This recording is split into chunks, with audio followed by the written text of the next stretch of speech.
book, The Innovator's DNA, talks about great disruptors in the world, technology disruptors, and says they have 5 extremely important traits: questioning, observing, experimenting, associating, and networking.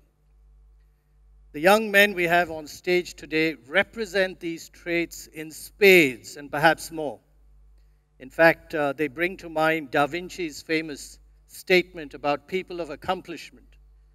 He said that people of accomplishment don't wait for things to happen to them. They go out and happen to things. These are guys who've actually happened to things. Terribly inspiring.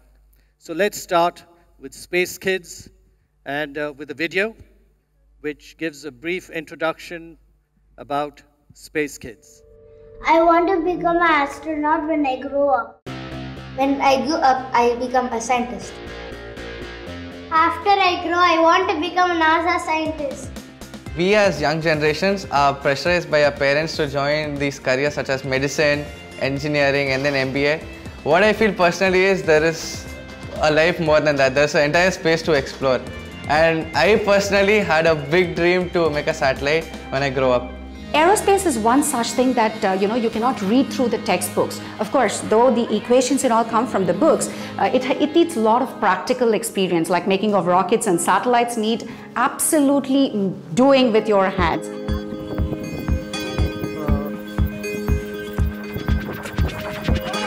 We keep on making and breaking things all the time. From something as simple as makeshift rockets running on sugar to balloon satellites. Finally, cube satellites for a suborbital launch.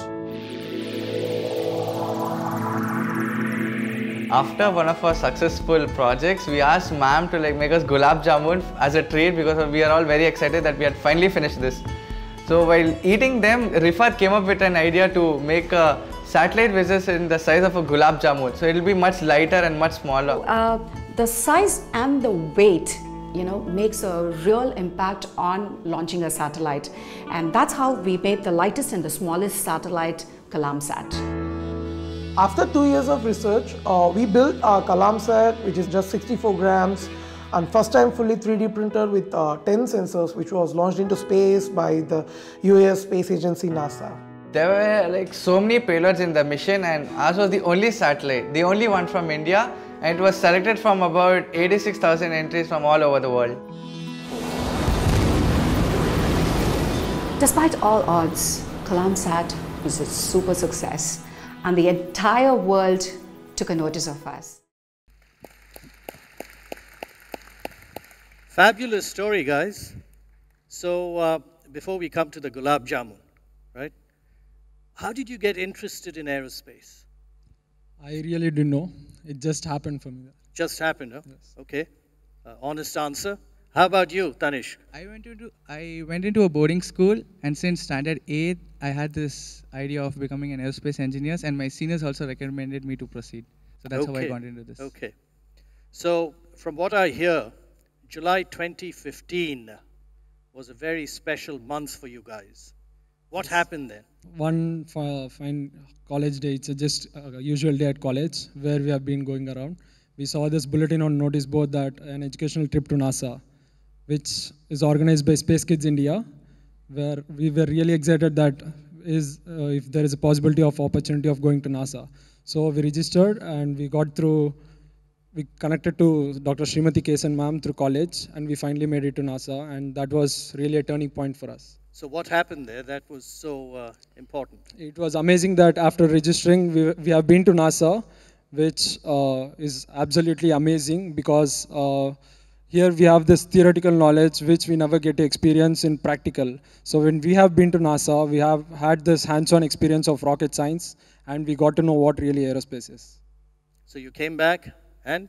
Yeah, when we came back to India, we had an opportunity as a team. There was a project known as the helium balloon launch, which was the near space launch vehicle. We were very excited about it since being our first project as a team, but we were constantly demotivated by our seniors, our staffs, and ma'am was constantly mocked with a comment that, why are you working with a bunch of monkeys? Yes, that's the honest comment that we got. Holy cow. So despite all odds, we kept all this negativity aside and we went to sweep the Linka Book of Records for the helium balloon launch, the first ever Indians to do so. So you hit the Limca Book of Records. Then you were going to hit other records. So tell us about the rest of the journey. That was our first success, where we were the first ever Indian students to launch an helium balloon with the record of reaching about 107,000 feet. So tasting that little bit of success, we didn't want to stop there. We further took a step ahead that we wanted to make satellites which would be like suborbital launches, where we These are the 10-centimeter ones. Yeah, where we enter into the real space and experience it. So that was another milestone. And what happened to that? You shipped it? Yes. Yeah, and then one fine evening when we shipped a Cube satellite, like he has mentioned, we were very happy and excited. So we forced ma'am to make gulab jamuns for us. You know, that's our favorite dish. So after constant forcing, because everyone was tired and it was very late. So she's like, okay, fine, I'll make it for you guys. She made, and then while eating, when we all sat down to eat, Rifat randomly came up with a thought that, what if satellites were of this size? And Kasif, who's the lead engineer, he's very sleepy and he's like, yeah, those are into femto categories. So the talk went on silent for a month or two until a competition known as Cubes in Spaces, organized by iDoodle Learning in popped up, wherein we had to send experiments in a 4-centimeter cube. We were given a weight limit of 64 grams. So your experiment had to be within that, and it had to be in a 4-centimeter cube, it had to fit.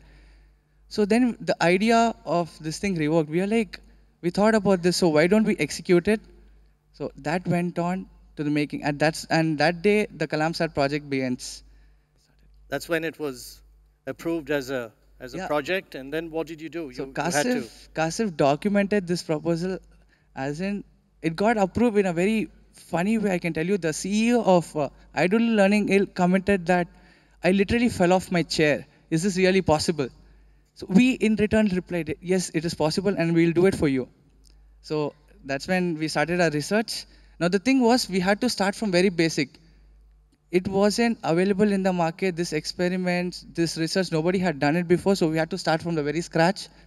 So like first 3-4 months went on to figuring out how to make a material that could really survive in space. We could not use metals, as in we were given the weight, so we had to do it within that.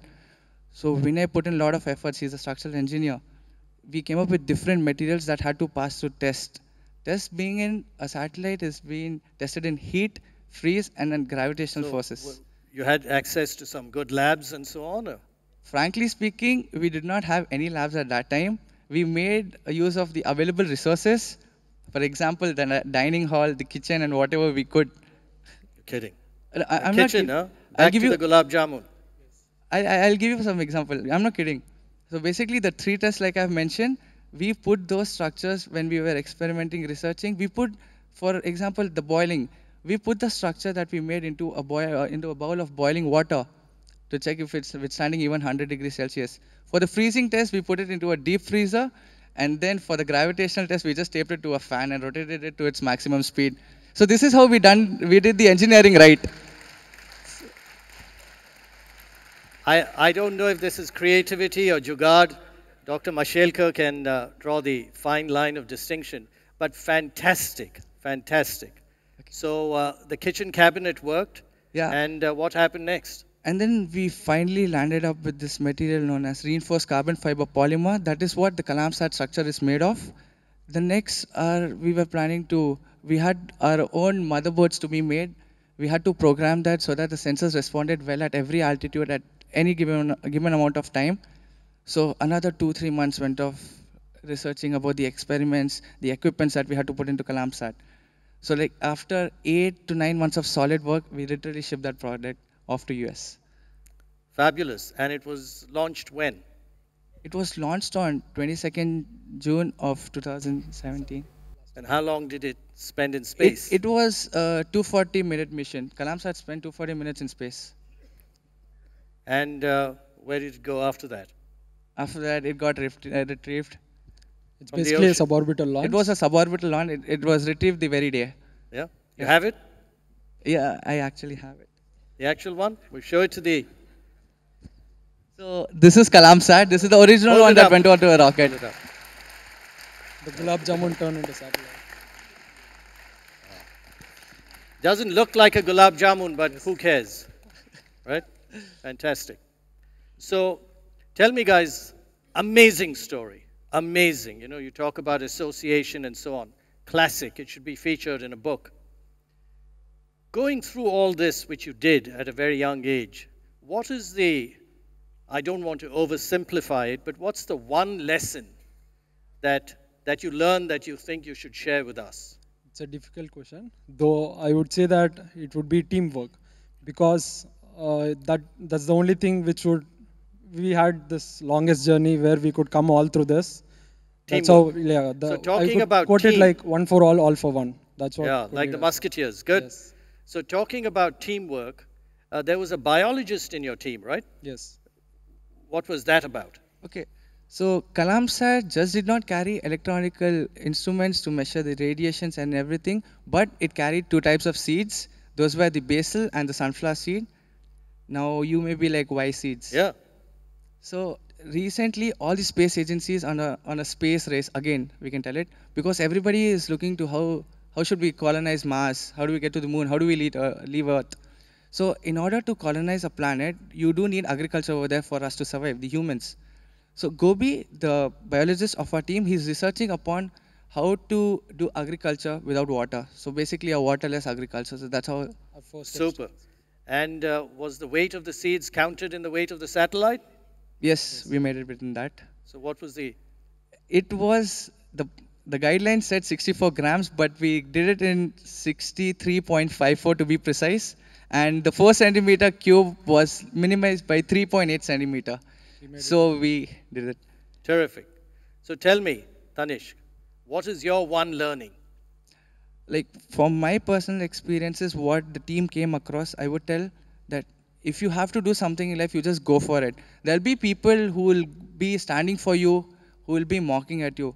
The people who want to stand with you will be there, and the people who want to mock will always mock. So let's leave the odd aside and go with the positive attitude. Like, okay, that's my goal and I have to reach it. So that's it. That's how we did it. Super inspiring SpaceKidz, gentlemen. And let's not forget your mentor, Dr. Kason. She deserves credit as well for what happened. She's the backbone of everything. The backbone. Yes. Okay. Now I think we've got about a minute and a half. So before I kind of conclude, is there anything else that you guys would like to say in the next 20, 30 seconds? One thing. SpaceKidz India is a small organization, even though our aspirations are above sky. So kindly, if anyone could support the philanthropists here who could support us through the small fundings, we can take our research further. And I can tell you, I promise you, we can get the best products and services for the country in future. Why we say so is because space is really expensive, ladies and gentlemen. It's really expensive. Even though making the world's lightest, smallest, the cheapest satellite, it's really expensive. Kalamsat, we could make it economical, but in future we would need the support. So you know, I'm sure if Dr. Kalam had been alive, he would have been thrilled. He would have been thrilled. Actually, for our first project, we have invited him, but unfortunately, like before a month ago, he has passed away. And so that to pay him a proper tribute, we named it Kalamsat. Wonderful. Well, fabulous. Thank you so much for inspiring me, for inspiring the audience, I'm sure. All I want to say is, thank you, ladies and gentlemen. Thank you. Thank you very much.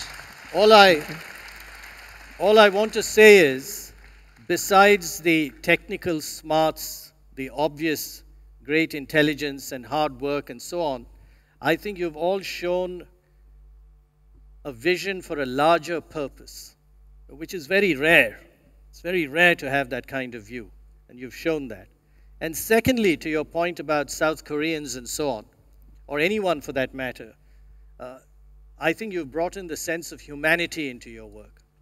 So besides all these discovery skills of observation, questioning, and association, and all the rest of it, experimenting, I think the sense of a larger purpose, the importance of doing something of value to humanity, I'm humbled, and thank you very much again.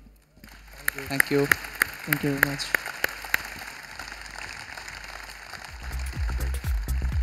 Thank you.